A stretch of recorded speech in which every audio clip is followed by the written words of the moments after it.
Welcome back, listeners and viewers, to Catholic Faith with Father Patrick Alexander. As I said, at this point, we'll move into the legal aspects of the sixth precept or commandment of the Church. And the first precept, aspect of the precept states not to marry within certain degrees of kindred. But before Father shares on that aspect, you heard the word canon law. And you would have met canon lawyers. Some of you have been in touch with them for various aspects as it relates to marriage. But just to ask Father generally, when we say canon law, what do we mean? Okay. Thank you, Lieutenant. Yes. Thank you, Father Patrick, for keeping our Catholic faith online. And thank you, the GNCC team, for helping us to reach the people. So I'm glad to be here. Now, this is what the code of canon law. Code of canon. Yeah, the code of canon law. So this is a body of law which the church has put together. Some of them are divine law, some of them are ecclesiastical law, some of them are natural law, which the church has codified to guide us, Christians in general, Catholics in particular, in living our full Christian faith. So that body of coded laws of the church is what we refer to as the code of canon law. And there are a lot of it. It covers the sacraments, it covers marriages. In fact, it covers the 7 sacraments of the church. It also covers the administration and properties of the church and all you can get. So, and that is what we are, when we say canon law, that is what we are referring to, the code of canon law, that body of laws that the church has put together to help Christians to live and walk through the walk of faith. So that's what we refer to. And in preparing the things I'm going to share with you today, I made use of the definitely code of canon law to prepare some of those things. And there is also one other particular book that is very, very important to the church, the Pastoral Guide. So it's a guide that directs priests, bishops in some kind of our pastoral journey. This one deals with marriage in volume 2 of it. It has volume 1 and volume 2. Okay. So this volume 2 deals with some of these issues we are going to deal with today. Right. Just at the beginning, let me just say that the issue of marriage is so broad and so wide. If we are to run a teaching on marriage, in fact, it is more than an academic semester syllabus in the training of the priests. So, but generally, we will pick what is necessary today as we deal with the 6th commandment of the church. Yes. So there is that aspect. Yes. And secondly, as a way of introduction, you will notice that this speaks about kindred. It speaks about kindred, not to marry within certain degrees of kindred. So, what is kindred? What is kindred? That is one of the things that we have to keep in mind. In as much as you can go to dictionary, pick up the word kindred and all those kinds of things. But in church, some of these things have special term. There is some kind of a special terminology that we use to describe this. If you go to the dictionary will tell you something like this, that is having similar or common qualities, origin, and so on and so forth. Is related by blood or marriage. The dictionary talks about the kindred spirit. It talks about relationship by blood, character, and so on and so forth. But in the church, when we talk about mostly of the kindred, we limit it in the area of family, the families and then the groupings in the community. So, relations. So that's how we use kindred to group it in families, relations, and communities. Let me use Father Patrick as an example. Assuming that Father Patrick, that there are 5 boys, okay, 5, let's say, Brothers. 5 brothers. And then apart from him who did not marry, as the other 4 were married. Okay. And so they have their families. And then, so if these 5 brothers come together with their families and their children, with Father Patrick, making all the 5 of them. So we say that the Alexander, that kindred, Alexander kindred have gathered for whatever. So it has to do with relationship, with family setting. And so that's what we are going to do, what we'll be looking at in terms of marriage. So as you go, they keep expanding, you know. So that's where you use the word degree. Yeah, that is why we are going to look at the fact that there are 2 aspects of these things that we are going to look at quickly. If you can put up that the first, normally when we discuss the marriage issue, we talk in terms of in terms of consanguinity and in terms of affinity. Okay. Consanguinity and affinity. Okay. Consanguinity means those people who are related by blood. Okay. So that is from the word consanguine, you know, from consanguinity, those who are related by blood. And then we talk of affinity, those who are related by marriage. Okay. So there are those people who cannot marry within their kindred because they are related by blood. Okay. And there are those who cannot marry within a particular kindred because they are related by affinity. Okay. So by affinity means by marriage. So in-laws. Eh? Okay. Yeah. Okay. So those who cannot marry because they are related by marriage. Marriage, okay. I want to say this at the beginning because maybe when we start, people might like to ask questions and we might be running out of time. So normally, when you are not to marry within a particular group, which we will explain later, by affinity, that is by marriage, whether that marriage collapses or not, the affinity remains. Okay. That is the one issue that I want my listeners to keep in mind. So because you have created this affinity with your husband, and then after having lived for 20 years or 30 years, the marriage collapsed and you move away. So those who are bound by law not to be married to your husband within your own family will not marry to him, even if the marriage has collapsed. Okay. Because vice versa. Either by divorce or by whatever, the reason being that the bond has been created. Okay. So that's the. But you said husband, but also the wife. Yeah, that's both, definitely. Yeah. But it works in both ways, either from the side of the woman or from the side of the man. It works in both ways. So whatever applies to the man applies to the woman. Right. So the same with consanguinity as well. Whatever applies to the man applies to the woman. So even if I'm saying man, man, or woman, woman, please know that what applies to the man applies to the woman. So that is my introductory remark. So that if you now take it from there and so, has he removed it? No, he's brought it back. So, good. Now, that's what we are talking about. Push it up a little bit so that I can see the ones in yellow. Oh, the first degree, from the bottom up. Yeah. You go first degree. Oh. Okay, so he's changed. Okay, so first degree, spouse.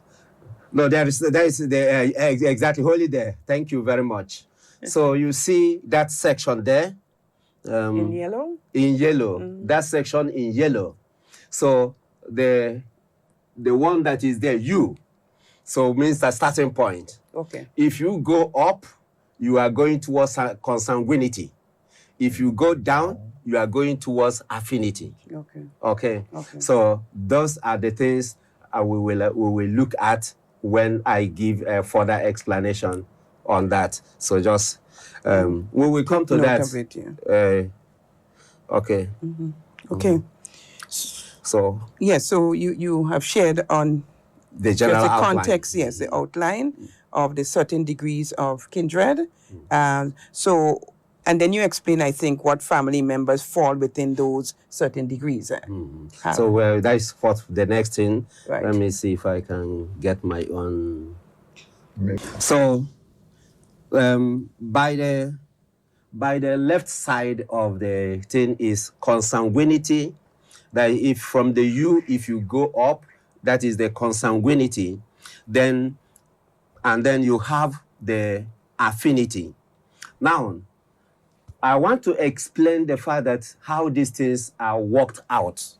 Okay, because that's one of the issues we are having, who will be married to who and at what time and at what stage. Okay. So the church made it in such a way that the degrees, who to marry is calculated based on line and degrees. Okay. The lines and the degrees. So what comes straight, what we normally call direct line. I will give an example of that. What comes straight, what we call direct line. So nobody should marry at that direct line. And then when it goes collateral, move from the direct line and move sideways, or what we call horizontal line or collateral. So that collateral is measured in degrees. Okay. So you cannot marry on the direct line, but you can marry on the collateral line. But to what degree? Okay. Because if you allow the collateral line, it will run ad infinitum without end. So the church has to say, well, if it reaches this degree, this angle, cut off, yes. you cut it off and you can marry. Then there are also, in doing that, there are also local situations that has to be taken into considerations. And these are left for some kind of episcopal conferences. Is not an individual person, a priest, to decide. Okay. It has to be done within an episcopal conference. When they look at this law and say, look, you allow this to this level, can we extend it to this level due to our own particular situation, of which many dioceses in Africa have done, because they look at the allowance and provided by the church and they said, no, this is, in our African mentality, it's too close. So they decide to ask for extension, and then they agree within their regional conference to extend a little bit to this level. So it's a process. You don't just wake up and do it. You have. Now, going back to this. Now, who are those people that are under direct line? Those under direct line are those you have blood relationship with. Your father, your mother, your grandfather, your grandmother, your great-grandfather, your great-grandmother. Any of those people on that line, you are not to marry there. You are not to marry there. And then when we live there and we move down this way and say, okay, if we can marry there, where will we marry? So, and the church says, then we move to the degrees. So, to which extent the first degree, the second degree, the third degree, the fourth degree, fifth degree, sixth degree, seventh, and on and on and on. So, which of these degrees? Then, if you look at there, you will see what is there. I'm looking at the consanguinity from you going up. From you going up, you see first degree, parent and child, father, mother, and all the children there, they fall within that first degree. Okay. Then you have the second degree. The second degree, which is the grandparent, brothers, sisters, grandchildren, all fall within that second degree. Then you move up to the third degree. You see great-grandparent, aunt, uncle, nieces, nephews, great-grandchild, and all those people fall within there. Then you move to the fourth degree, great-great-grandparent, great-aunt, great-uncle, first cousin, and grand-nephew, grand-niece, and so on and so forth.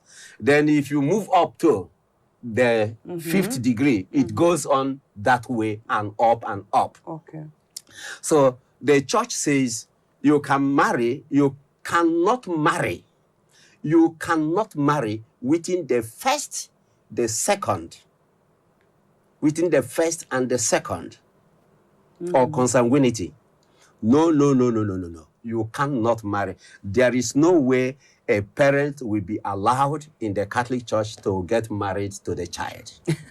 Or the child, no matter how much you love your mother, you should not marry your mother. Or the daughter, how much you love your father, you cannot marry your father. But do you know, funny, this morning, when I was just trying to wrap up my work this morning, a colleague of mine who also studied Canon Law with me sent me a note that the Germany has just approved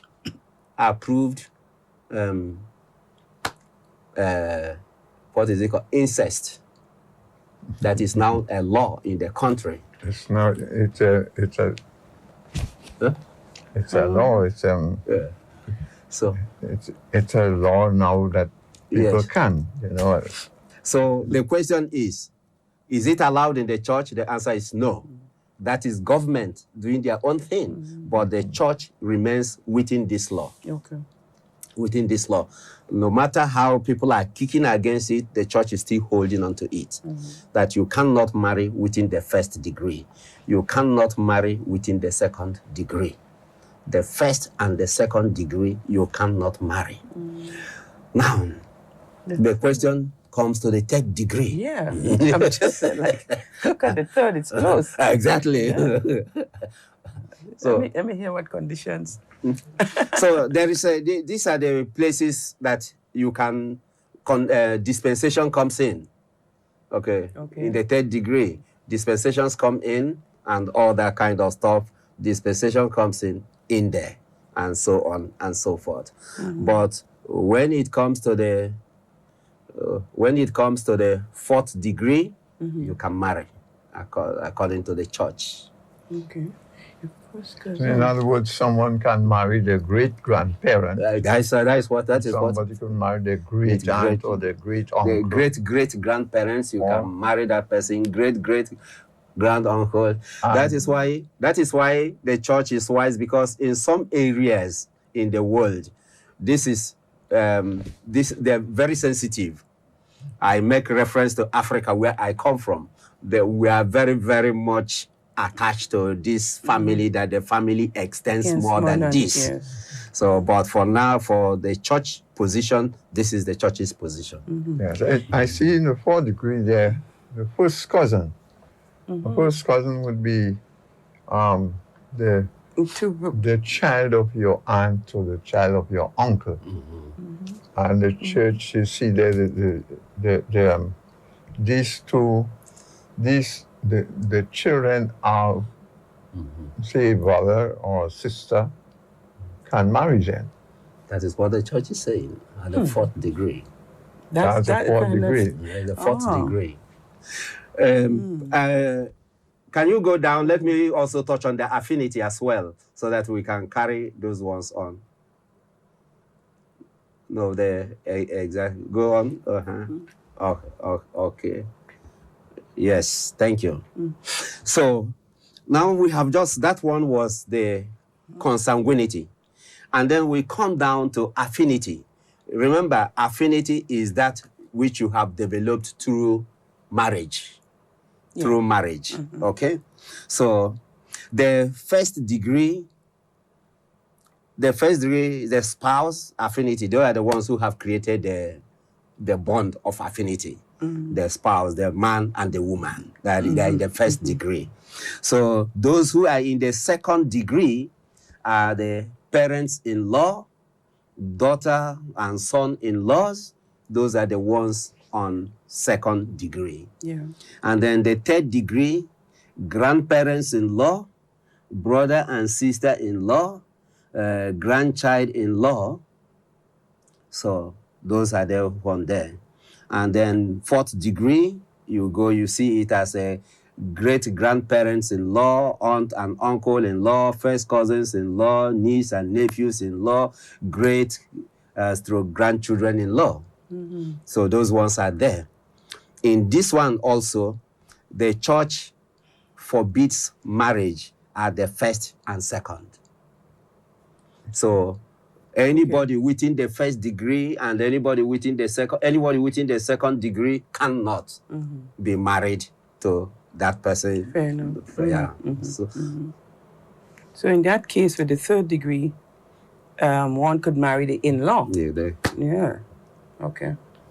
I know of cases like that. Yes. Yeah. Yeah.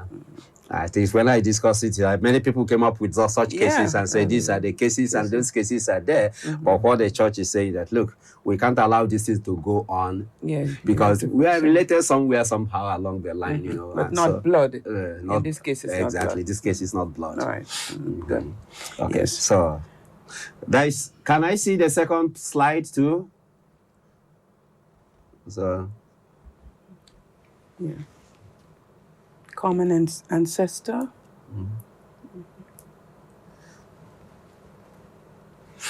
Yeah, this is just to help give us a little bit of another perspective, another wider. So you see, common ancestor. The common ancestor means where you are starting to read the whole thing. So you see, remember I talked about the direct line. So the direct line are those arrows going down.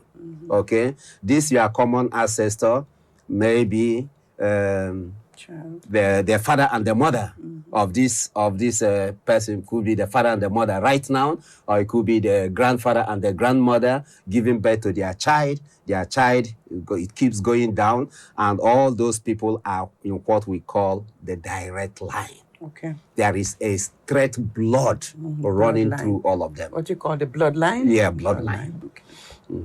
So direct, not just bloodline, but direct bloodline. Okay. Yeah. Okay. Direct bloodline. So. And then the center. The center is that the siblings, first cousins are within this place, and then second cousins are within this place. Third cousins are within this place. Okay. So. Well, to explain that, you have the siblings. So first cousins fall within what degree? Second degree. Second degree. So first cousins, what you were explaining, in the previous. First cousins, no. It's second cousins that must get permission from that, but not first cousins. No, not first cousins. You have one. No, I'm just trying to. First cousins should not marry to each other. No. First cousins no. should not marry. No. Second cousins can marry, but with the permission or the dispensation. So that takes us to. Are you finished with this explanation? Yes, Father? I think for now, unless you want to ask me some direct questions. Yes, we'll take a breather and when we come back, we'll look at the dispensation. It was mentioned before, but just what is a dispensation? What warrants a dispensation? Okay.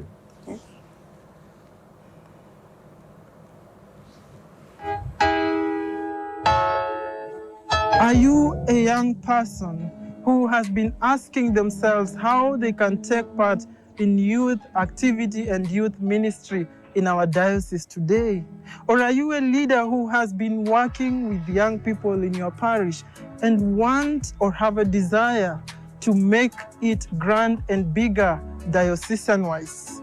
Now, we are planning and want to work with you. We want to listen also to you.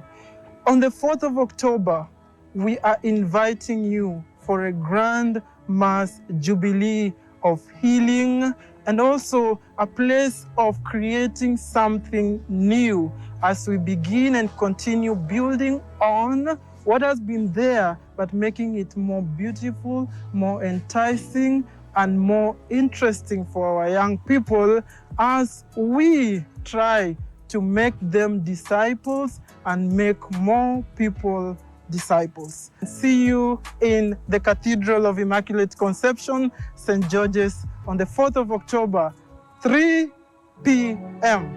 Thank you and God bless you. What an awesome God you are. No one like you, none beside you. God, we worship you.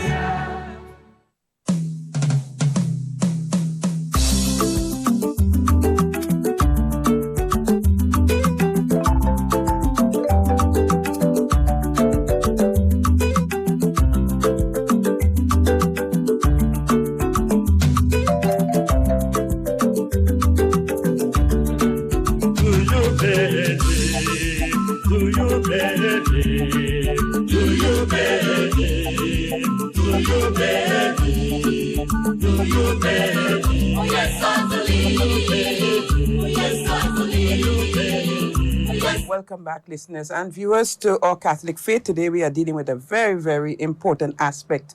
That's the Code of Canon Law as it relates to the 6th precept or commandment of the Church that speaks to us about not marrying within certain degrees of kindred that Father has explained. And sure, you would have heard the word dispensation. What is dispensation? Who is authorized in the Catholic Church to give dispensation for marriage within certain degrees? Yes. Generally, dispensation is an exception, okay? It's an exception from a rule or a usual requirement. Okay. So that is dispensation, an exemption from a rule or a usual requirement that you have to have or present or whatever. And or in a way, you can say that it is a formal or official relaxation or waiver of an established regulations and obligations when a competent authority waives or relaxes the rules and the regulation for this person or for this institution so that a particular objective may be achieved without causing harm. So that is what we mean by dispensation, an exemption, a relaxation of a law, not general relaxation, a relaxation in a particular case, in a particular situation, so that a particular good may be achieved. That's what we call dispensation. And there are hierarchies of dispensation. Okay.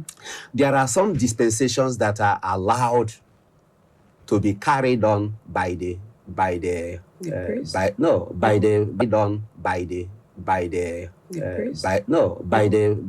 himself, the pontiff. So there are some profession who has made her final vows cannot wake up and say, "Oh, I want to marry," and decide to go and marry.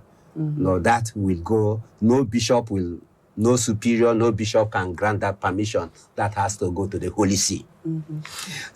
But apart from some of these special ones that are reserved to the Holy See, the bishop is generally the one who has right to grant these dispensations. So he is the rightful authority to grant that dispensation. And then I said in some dioceses, the bishop grants this permission to what we call the judicial vicar. The judicial vicar, then the vicar who is in charge of marriage tribunals and marriage issues. So the bishop can grant this permission to him to say, "Look, you are competent in this area. Whatever happens, deal with it." So, and then the judicial vicar, which is permitted by the bishop, can handle it, but with explicit written permission from the bishop. Otherwise, it is the role of the bishop to grant such dispensations in the Catholic Church. So is there one in every diocese, a judicial vicar? No. Because you may have vicar, but they may not have that. Yes, it's not in every diocese. Okay. Like this brings us to a little bit of ecclesiastical distinctions. So there is what we call the marriage tribunal. Okay. So the judicial vicar is the head of the marriage tribunal. Okay. And in the marriage tribunal, we have what we call the court of first instance and the court of second instance. It's just like a evaluation. The first instance, we give the judgment, send it to the second instance. The second instance, we re-evaluate it to make sure that there is no problem. Okay. Then, in some places, because it costs a lot to run the judicial office, the tribunal. So not every diocese can afford to run a full tribunal. Okay. So in that case, you join, the dioceses join. So like here in Grenada, we are joining with Trinidad. So we have a few dioceses are grouped together. And so the judicial vicar is there. Okay then. And so if there are marriage tribunal issues, which I have worked on some of them already, and we send them to Trinidad for the whole process to go through. Okay. Yeah. So, but we don't have an official judicial vicar in the diocese. Okay. We work with other dioceses that we have joined together with. Yes. So the straight answer, we don't have a judicial vicar in the diocese of St. George's in Grenada. But there's provision. Yes, there is provision for such things. Yes, in other areas. Yes. In but right now, in this diocese, the bishop is the final point. Final point. Yeah. Okay.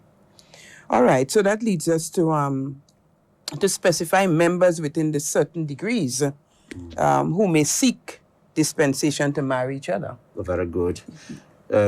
You showed us the various degrees there, but sometimes people are not aware. Yes. Some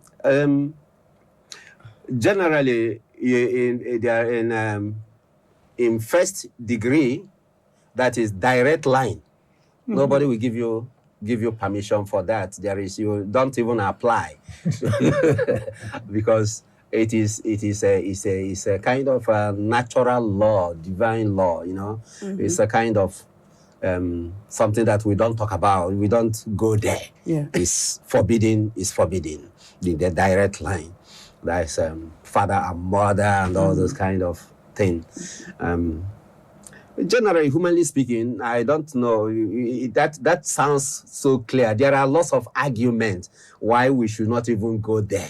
But let's leave it for another time. Yeah, okay. Now, for this one, if we go down to the third degree, the third degree of consanguinity, where you have a second cousin, okay, where you have a second cousin, and then an example I will give you that a particular second cousin has been living with his second cousin in the same house for years, and they have got children, and then they happen to have children together, and all of a sudden they want to solemnize this marriage and make it say, why keeping away from the Eucharist? Why keep away from the church life? Why we have reached this stage? Why keep away? So with this kind of situation, they can now approach the bishop and say, please, permit us. We have made these mistakes, but we are here now. Can you permit us so that we can regularize this marriage and live a happy and fruitful Christian life? So such people can, that in such situation, you can apply. Okay. You can apply. Yes. For dispensation. I want to ask a question there. You raise in my mind two situations there. People who have second cousins who are living in a relationship for a number of years. Yes, a number of years. Good number of years. A good number of years, maybe 10 years, 15 years or so, right? So they can apply. And second case is whether they have children. So if they have children, that is another situation Yes. where they can apply. But this is this pertains to second cousins. Yes. What pertains? This does not pertain to first cousins. No. First cousins cannot apply whether they have been accidentally or deliberately living with each other for a number of years. They cannot apply. First cousins cannot apply. You see, the one thing about law is that you can never say never. You can never say never. I have not come across such a case in my practice so far.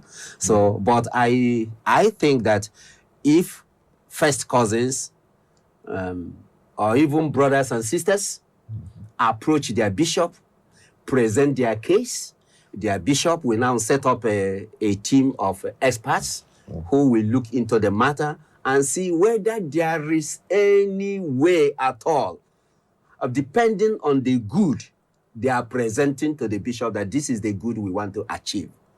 So you can never say never, but what my answer is that at any stage, apart from direct line, at any stage you can apply. Whether you are granted or not is a different ballgame. Okay.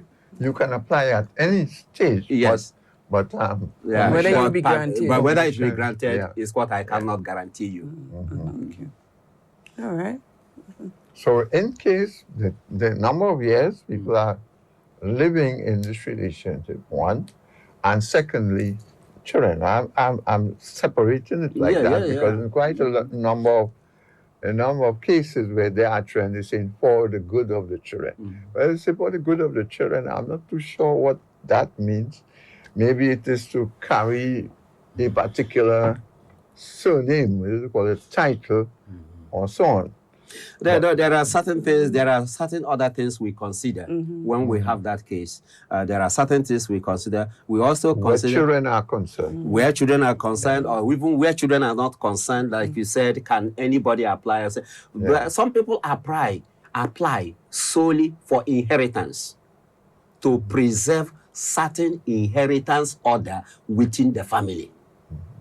Yeah. So there has to be, it has to be clear. It has to be clear. Consultation, questioning. Yes. Not just... you don't just do it. You have but sometimes people are aware that they are living in a situation that is, not right. I'm not talking about just living together, but with your cousin and so on. Yeah. Sometimes you get the sense, or somebody may have told you, especially in small communities, that this is the situation. Yes. And yet you continue to live together, and then you would apply to see if there is anything the church can do to help you. Yes, and exactly. And when you apply, the church don't just respond. The church has to go into rigorous investigations and analysis of the good you want to protect. That is very, very important. Okay. What good are you trying to protect or present? If that good is not good enough, Yes. It will not be it will never be granted. Okay. All right. Interesting, because dispensation could lead to other aspects, but we said in this program, we stick to the fact of not marrying within certain degrees of kindred Yes. and so on. So maybe another time we'll come back to it, because there are many other cases Yes. where We take dispensation has been individual cases. granted and where dispensation is required Yes. for certain situations, like mixed marriages and Yes. all of those other things. So it's not just, we're just sticking with this for this program. It's very important that you make that. There are other areas, dispensations are required. Yes. I just because of time. I want to ask Father whether he can come back at the next program. That is next week. Let's see what happens. Okay, It depends on the area you want to deal with. Because these areas will not be covered. I know. It's 12. It's about 8 minutes to 12. Yes. But I think perhaps we could look at the fact that in the sixth precept of the church, the forbidden times, I think this is simple enough to say forbidden times to solemnize marriage except permission or dispensation is granted by the bishop. So what are these forbidden times? And what do we mean by solemnize? Okay. Solemnize. Let me deal with that very sharp. Yeah. Solemnization of marriage as marriage, I'll put as different from marriage, you know. Okay. So solemnization of marriage refers to the formal process of conducting a marriage ceremony. Okay. And I will give you what those formal processes entail. Okay. And then this is an important step in making a marriage legally recognized, these formal steps. And it involves specific actions, rituals that signify the commitment between two people. That is what, when we talk about solemnization, we pass through these processes, through these liturgical rites, and through documentations that we give the marriage, the solemnized marriage, a legal force, a binding force, and power. And the preparation. for Exactly. that. Now, Okay. so the term solemnization itself suggests a serious and respectful approach to the marriage ceremony. Okay. Okay, emphasizing its significance in the lives of the couples. Now, there are 8 things that the solemnization takes in account of. Okay. Number 1, marriage license. Number 2, the ceremony itself. Both the preparation, as you are mentioning, the ceremony itself. Number 2, the witnesses. Number 4, filing the licenses in the appropriate quarters, both the church and the government. And then number 5, religious ceremony agreement. Where is this marriage going to take place and all that, which church and all those things comes into solemnization of marriage. Okay. Then you have a civil ceremony arrangement. So after the celebration, will there be eating and drinking and all those kind of party, music and all those things. So then the destination wedding contract, you know, where are we going to do this? And then the 8th one, the wedding planner agreement. So all these things comes into the solemnization of marriage. But marriage simply, if you can have a marriage that whereby a young man and a young woman, his father and his mother, approaches your family and say, we have come here because we are interested in marrying your that your daughter becomes our wife. And you had a very good argument, you pray over the children and they go home. That is a traditional marriage. Where does that happen? Everywhere in the world. Everywhere in the world. But we don't know that. You don't know that? No. That is actually the first stage of marriage. That is actually the consent of the two families. So it's not yet a marriage? Huh? Why is it a marriage? It's a marriage because a natural process has been established. But have they exchanged vows? No, they have not exchanged vows. The exchanging of the vows comes during the solemnization. Okay. This comes during the solemnization. So that is what we are saying. Anytime during the year, anytime during the year, you can comfortably, quietly do this ceremony. You know, come peacefully. Maybe have an agreement with my family and your family, and we agree that this, and we say, no, we don't want to go through all these processes. We just want to go quietly into the church and have this marriage blessed. So, and then you can do that anytime, any day, quietly, no form, no ceremony, no music, nothing.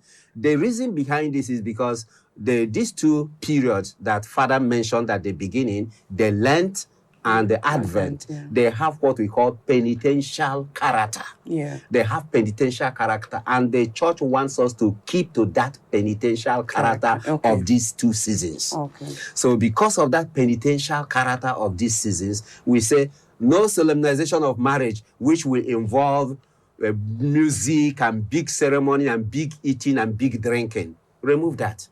So there must be some very crucial reason for someone wanting. Yeah, exactly. That is the example I want to give now. Okay. So the question is, in what situation will somebody solemnize a marriage within Lent or within Advent?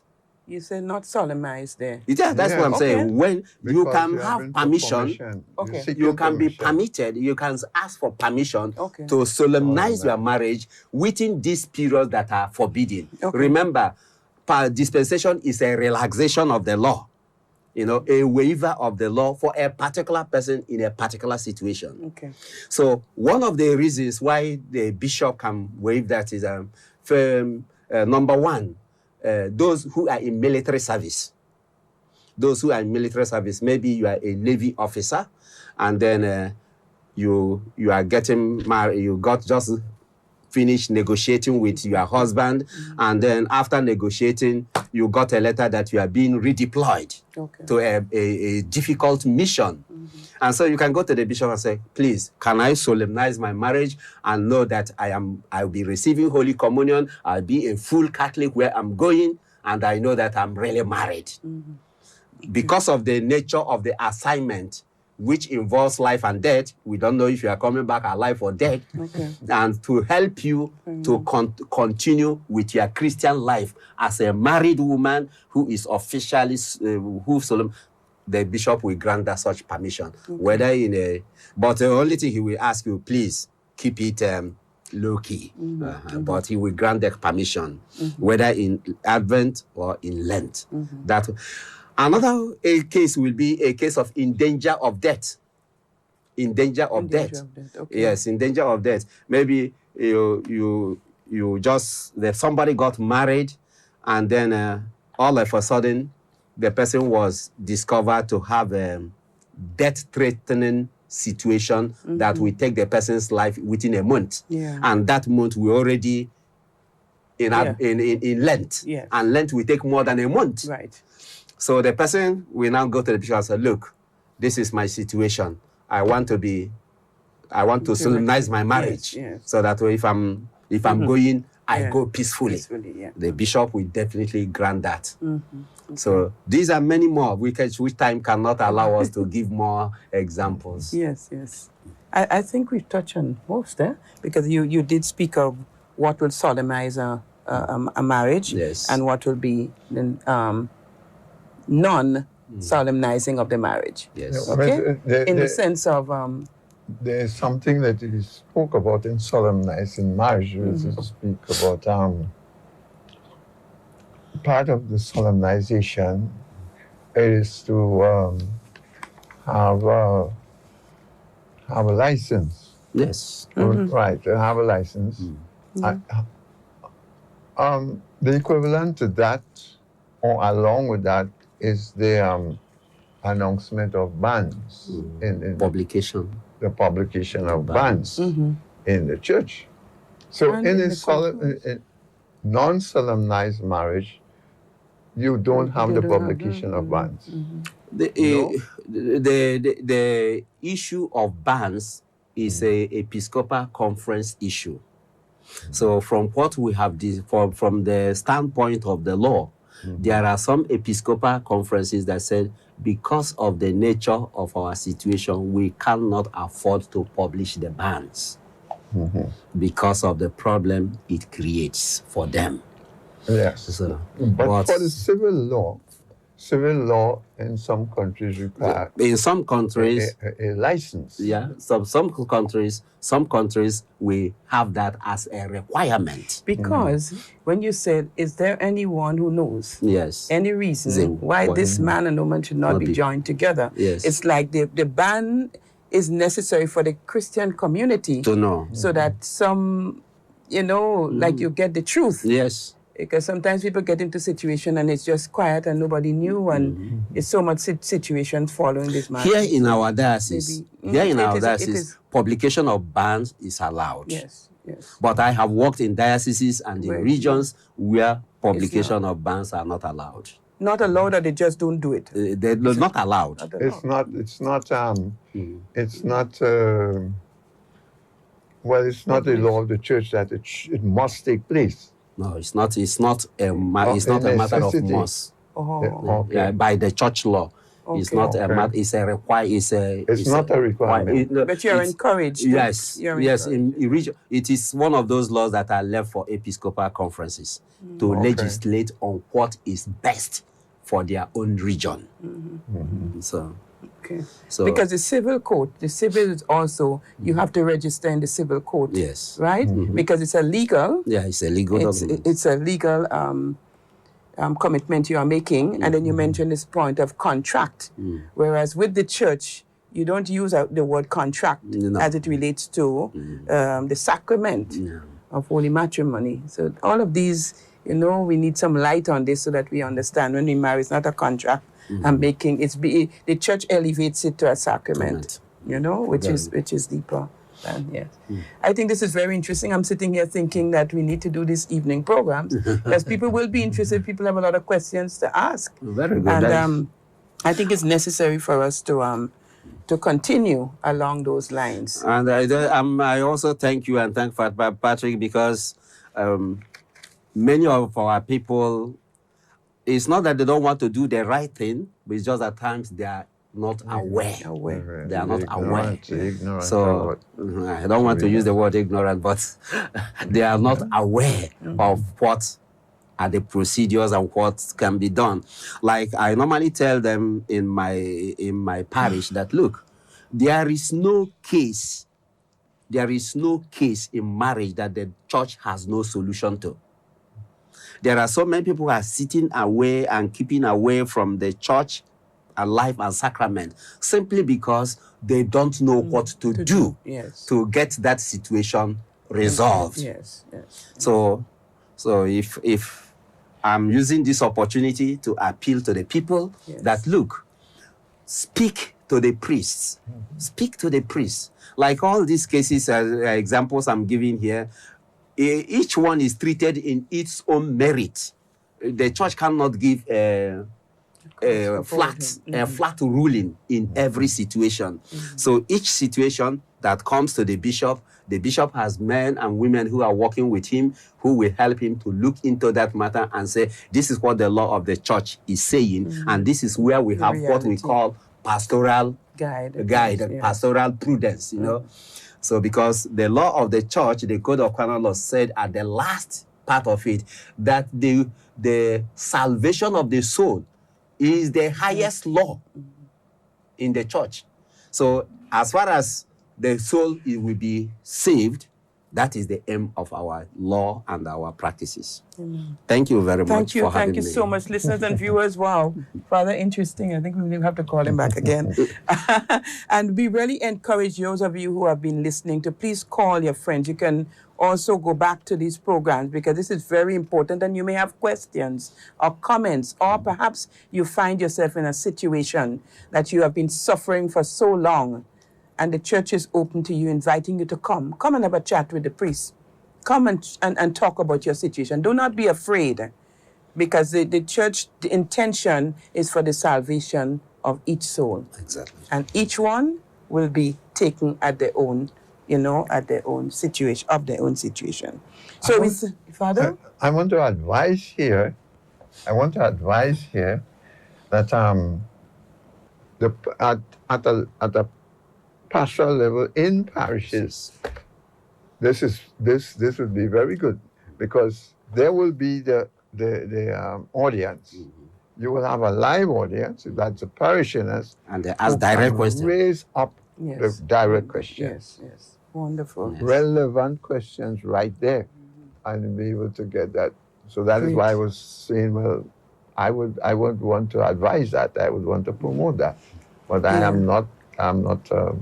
So that would be good. There. You have your. I'm ready. I'm willing to the service of the church. Yes. Anytime I'm called, Yes. I will make myself available. Yes. To share my own little knowledge with the people. Thank you. Listeners and viewers, we have just come to the end of this program because this is all the time we have, but we will continue on this journey. If you have suggestions, it would be wonderful. You can 435-0143. As you listen to the program, again, write down your comments, write down your questions, and feel free, because we're going to be exploring this deeper. So we thank Father Godwin for being here. Thank you for your expertise and your ability to be able to help clarify and to send a light for so many people and for even us sitting here. Father Patrick, for his own humility, recognizing his own limitation, and to request, from his other brother priests. I think this is a very good example that we see here, and I love it, So thank you so much, Father Godwin, and Father Patrick, the faithful servant who is always here, passionate about the faith and passionate that people grow in their faith. And he will give his life. I can know that he does it, so that we can all come to that knowledge and growth in the Christian Catholic faith. And so we come to the end of the program, and we conclude with the prayer. We ask Mary, our Mother, to intercede for us, that all that we have discussed would benefit us and those with whom we share for the sake of our salvation. Hail Mary, full of grace, the Lord is with you. Blessed are you among women, and blessed is the fruit of your womb, Jesus. Holy Mary, Mother of God, pray Pray for us sinners, now and at the hour of our death. Amen. Father is new to the program. And before we go, I want to ask him to give you his blessing. The Lord be with you. And with your spirit. And may Almighty God bless us in the name of the Father, and of the Son, and of the Holy Spirit. Amen. Peace be with you. And with your spirit. And with your spirit. Thank you very much. Yes. So thank you, listeners and viewers. May God bless you.